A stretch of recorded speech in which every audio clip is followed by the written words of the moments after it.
Hi and good morning. Thank you to Ignite Teachers Toolbox. My name is Dr. Reyna, and we're going to be talking today about engaging children today for better minds tomorrow.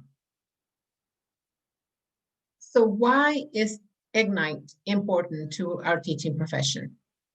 Ignite is important because every time that a child is taught by a passionate teacher, that child receives the passion from that teacher.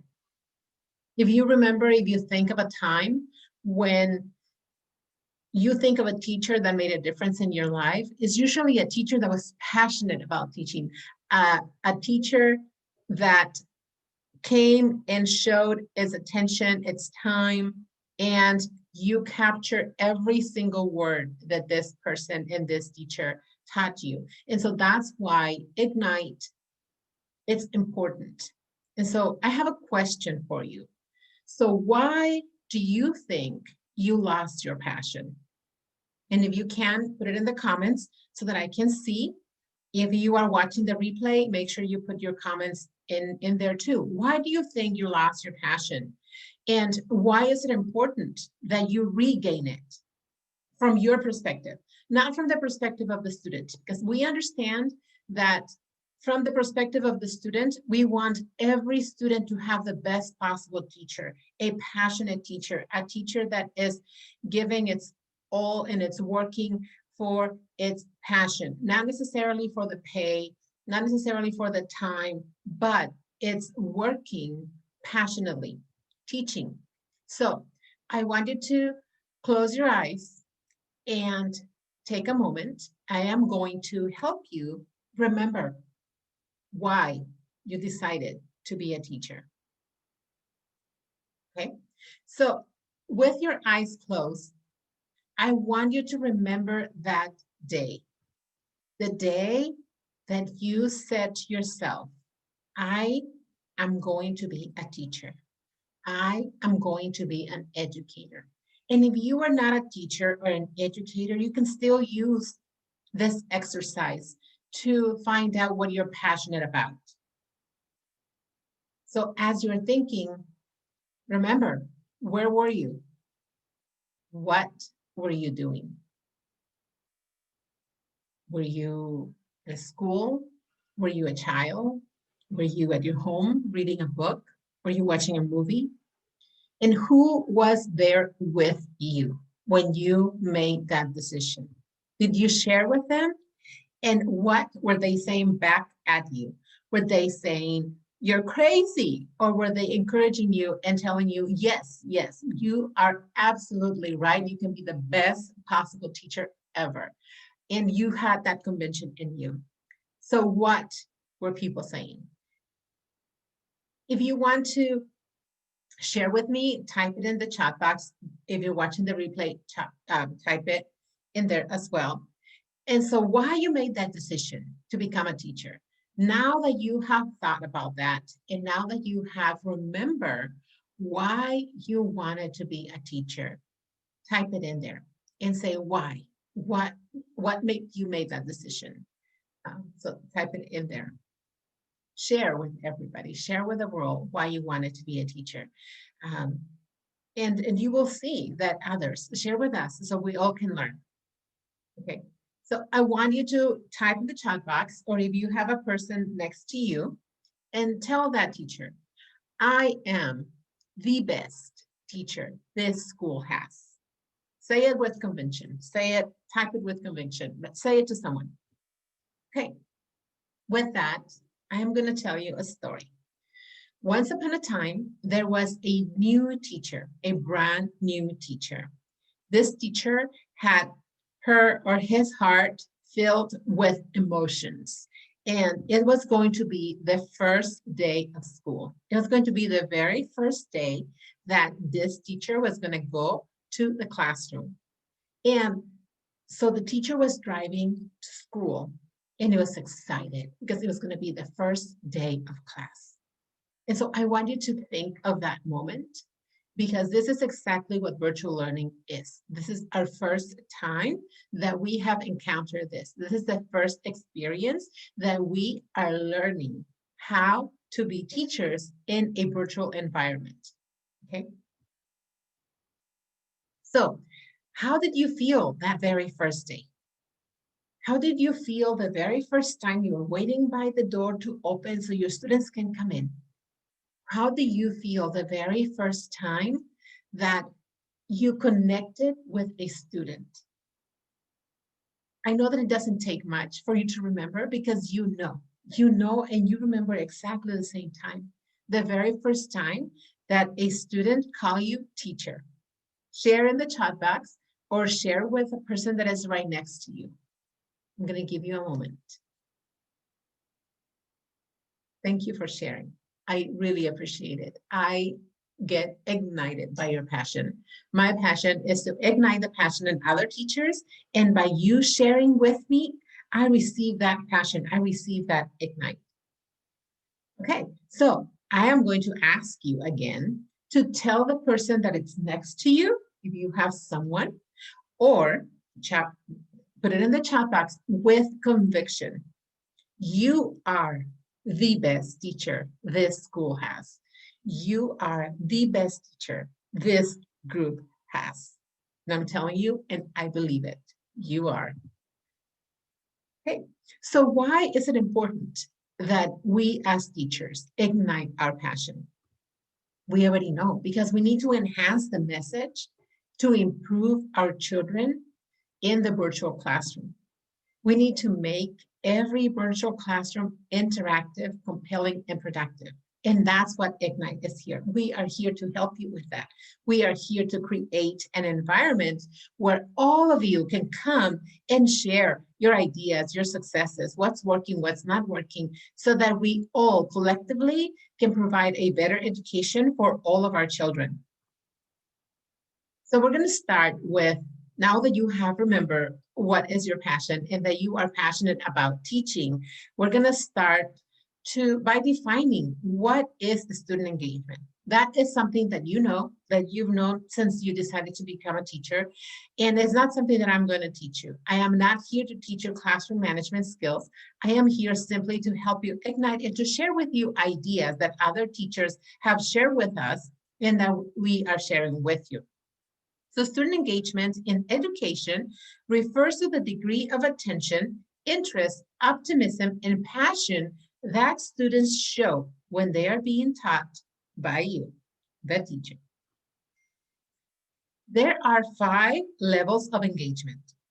We have authentic, ritual, compassive, ritualism, and rebellion.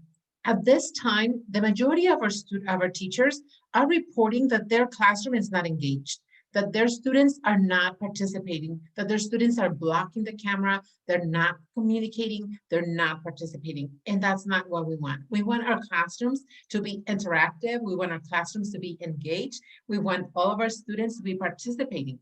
And so, but for now, all of our the majority of the responses that we have received is that all of our classrooms are off-task classrooms. Okay, so how do we move students to authentic engagement? How do we increase student engagement? That is the question. So I have here in the PowerPoint, I have a student, a model student that has a computer, it has notebooks, it has pens, it has all the utensils and all the things that this student needs to be successful in school. However, our model student is not being engaged. And if our model student is not being engaged, our English learners and our socioeconomically challenged students are not going to be engaged either. So we're going to start with the low-hanging fruit. We're going to start by engaging our model student. And by engaging our model student, then we can move on to engage our more challenging students. But if we are not engaging not even a single student, then we are at fault here. So let's get started. So here's the teacher, and the teacher on the other side of the screen, like you are right now, like me, I'm right now, we're faced with a challenge. And our teachers are just thinking is like, how in the world I'm going to go ahead and help all these children? And you can see all their children are also like confused, dazed. They have no idea what you're saying, or they are not capturing everything that you're trying to teach. This is a picture of all of our teachers participating, saying high five. Okay, I'm gonna take a screenshot at the end of the session when I can put you in mode. So, but for now, how does a teacher prepare his or her classroom for learning? We were just thrown into the classroom, into virtual learning, and this was not something done by choice. This was as a result of a pandemic, as a result of the health condition to keep our children and our teachers safe. And we want to be safe. We want to keep our teachers safe. We want to keep our students safe. However, we also want our children to be engaged. We also want our children to learn. We want our teachers to feel fulfilled and passionate about their profession. So the first thing that came to mind with the majority of the programs was that communication has evolved. Communication is now 2.0. In the past, the teacher was able to walk through the classroom, raise its hands, snap, snap, crisscross applesauce, and it has a lot of different techniques that could use because it was right there in the classroom. The student was not in a home environment. The teacher was there and was able to communicate. With this new way of teaching, now the teacher has lost control and it's in a separate location, unable to snap the fingers and cut their attention. So Ignite has collected 3 different techniques that is going to help you bring and attract the attention of your students into the classroom. The first one is breathing, okay? So by breathing, second is moving, and the third one is the use of visual aids. So when you are using visual aids to teach, incorporating moving and incorporating breathing, and you say by breathing, everybody breathes all the time. Correct. But we're going to teach you a technique to capture their attention. Okay. So we're going to start with our breathing exercise. And the breathing exercise that you're going to do, I'm going to ask you to please do the breathing exercise with me and experience it. And if you find them useful, then you can go ahead and use it with your students as well. Okay. So we're going to go ahead and get started. You're going to ask your students to utilize their hands and to put their fingers together as they breathe in and then come back. Okay, so we're going to breathe in when we put our fingers in and out when we put them out through our mouth. We're going to start in, out through our mouth, in, as much air as possible as you can possibly put in. So we continue to do that. As you continue to breathe, I'm going to ask you to think of something that you are thankful for, something that you are grateful for, something that brings a smile to your face, and you can ask your children the same thing. You can ask them, think of something that makes you happy. Maybe it's your dog, maybe it's a toy, maybe it's seeing your friends, maybe it's being here with me. So whatever it is that makes you happy, think about that. As they're thinking of that thing that makes them happy, you go ahead and you ask them to, and you are going to prepare them with what is the outcome of the class. So for us today, the outcome of the class is that you will learn 3 different techniques that is going to help you engage children into your classroom. So go ahead and continue with your breathing. Breathe in, out. Go ahead, do the exercise with me. Breathe in, out. Nice seeing you, Amelia. Thank you for being here. Okay, now, when you do this exercise is called breathing, priming, finger priming. And what that does, that exercise of breathing in and breathing out helps oxygen come into your brain so that you can stay focused. And so we are connecting our students with breathing and movement. And so what is that? Why you say deep breathing is important. And there's multiple studies that show that deep breathing is beneficial to our system, but we're going to focus on one study conducted by MIT that says that breathing boosts oxygen levels in the brain. The higher the oxygen level in the brain, the better you can focus and stay alert. And that's what we want with our kids. We want our kids to stay alert, and we want our kids to stay focused. Okay, that's what we want. Early childhood IE also mentions that movement supports literacy.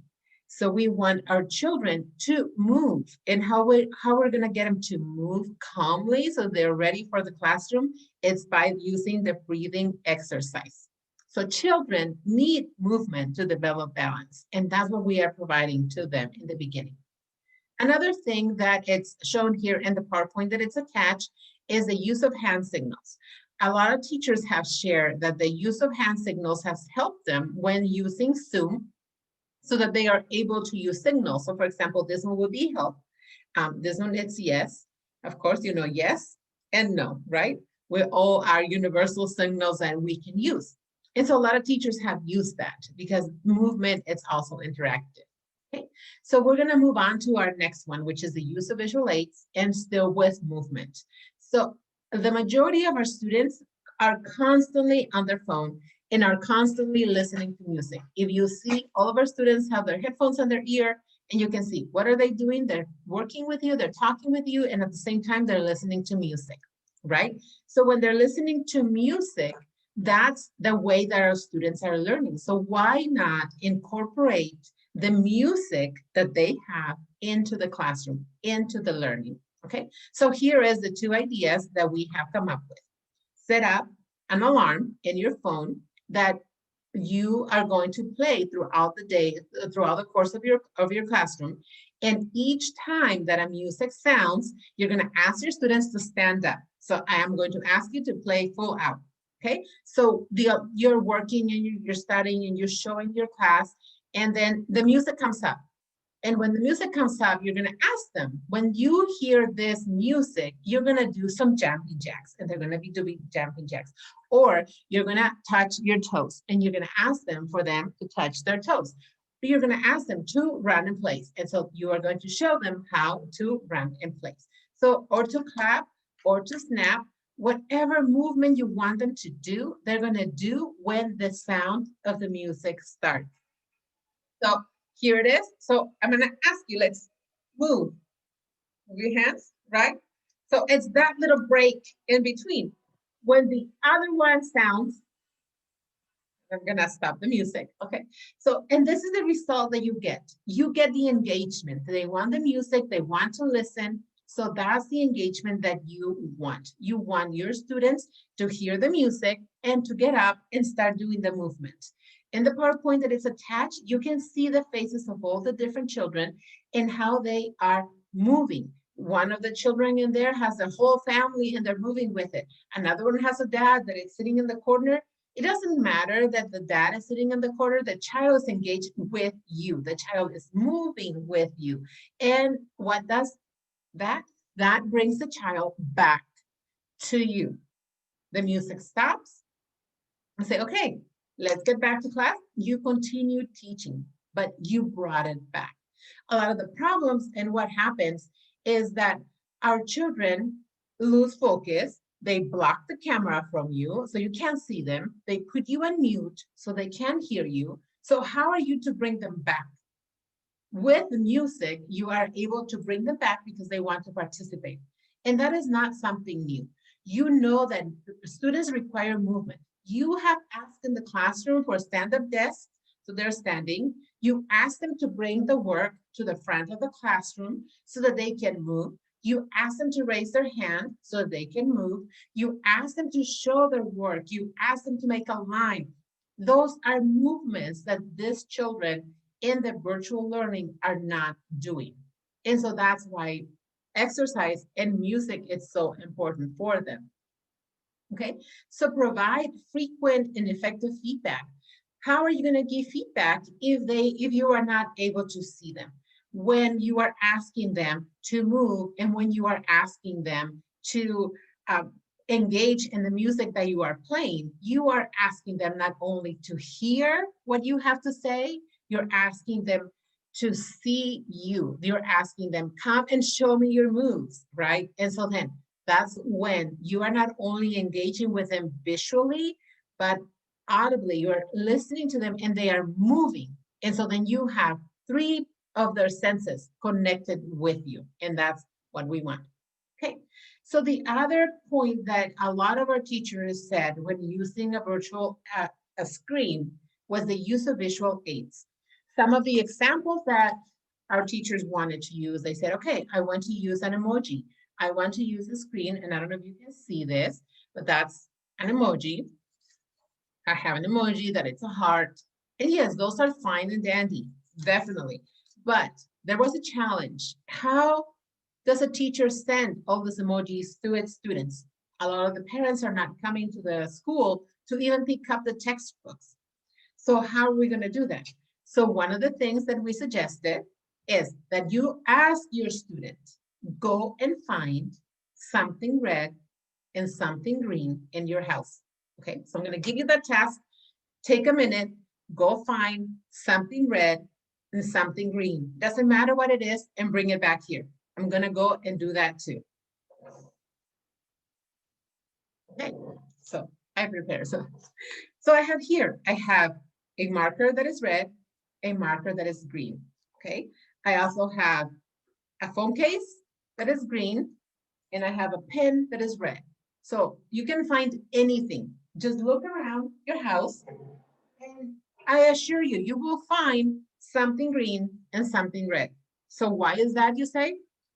So you are having your 30 students in your classroom, in your screen, and you're asking a question, and you're asking and saying, is this true or false?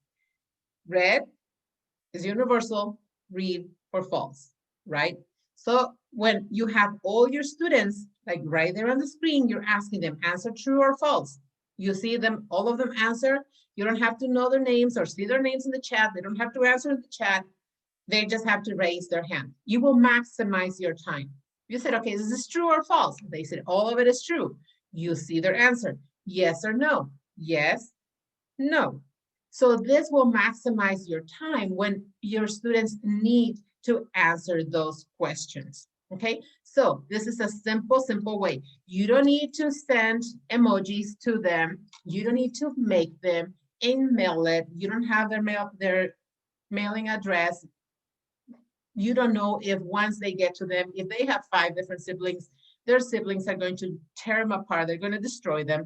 So for that, if you ask them, find something in your house that is red and that is green. And like you saw, like I have a case, I have a pen, I have some markers, I have some oil, I have another little notebook that is red. There are multiple things. But it doesn't have to be the same thing. Tomorrow you ask them again, hey, go find something red, something green before the class starts, and they will have it right there for you.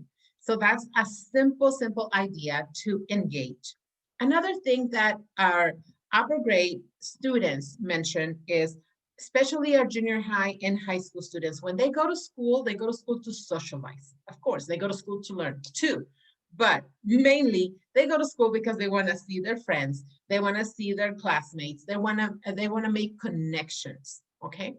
And that's one of the things that it's missing when they are in their house. Yes, they have social media and they're able to interact that way, but they have no academic connections. By setting up classroom backgrounds that are the same color, you are grouping children by color, by group. So in the PowerPoint attached, you see Zoom background to make working groups better for social engagement. So then if we see the teal blue, we see that Ariana, Kelly, and Carlos belong to the same group. So when they go to a different class, in a different class session, they have their background, they are part of this group, and so they will identify each other. When it's time for them to go back to the actual school, they will have that connection. And in any other situation, maybe Ariane and Carlos would have never met. They would have never talked because they don't have the same things in common. But because of virtual learning experience, now you can make those connections and you can have Ariane, Carlos, and Kelly be in the same group. And when they go back to the physical classroom, they will have a connection. So we are not losing the social component within our students. Okay, so this is just an example of classrooms. And so that's just a recap. The use of emojis, we replaced it with colors that we can find in the house.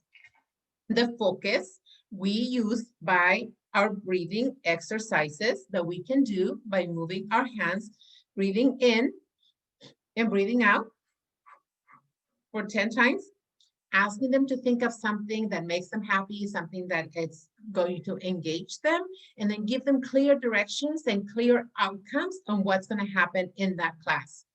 Okay, so that is all Ignite has for you today. I know we have multiple of questions. We have questions as to when, who's going to be doing what, how, where.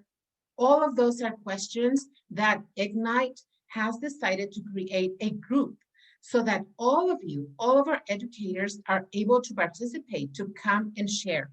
So please make sure you go and sign up to our Facebook group. It's called Ignite, Teachers Ignite for Virtual Toolbox. In this group, you will be able to connect with the teaching community who have joined this community to make this world a better place. All of our teachers are passionate about teaching. All of our teachers want to help.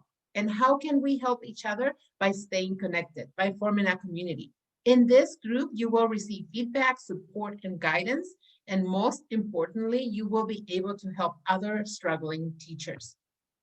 So please join the Facebook group. The link is, well, you are is below this video and you're in the group. So share your voice. We want to hear from you. So what's next with Ignite? Ignite is constantly growing and constantly learning different things. I am your voice. So whatever you don't want to say, whatever you want to share, I am your voice and I will share it for you. One of the things that is huge in this virtual learning experience is technology literacy. Okay, our students are not complete literates of technology. Our students are struggling with even connecting to Zoom. Our students are struggling with knowing what's an inbox, what's an upload, what's a download. And so Ignite has made a commitment to create technology literacy for students, in addition to all the multiple different books that we have available for them. But that's coming up next with technology literacy for our students. Okay, thank you so much for your time. I will have a different session for questions and answers, but here is my contact information. If you want to know more, if you want me to come to your school site, please reach out to me, drreyna.com, my email, and my phone number. I'm Dr. Reyna, and I'm here to help you.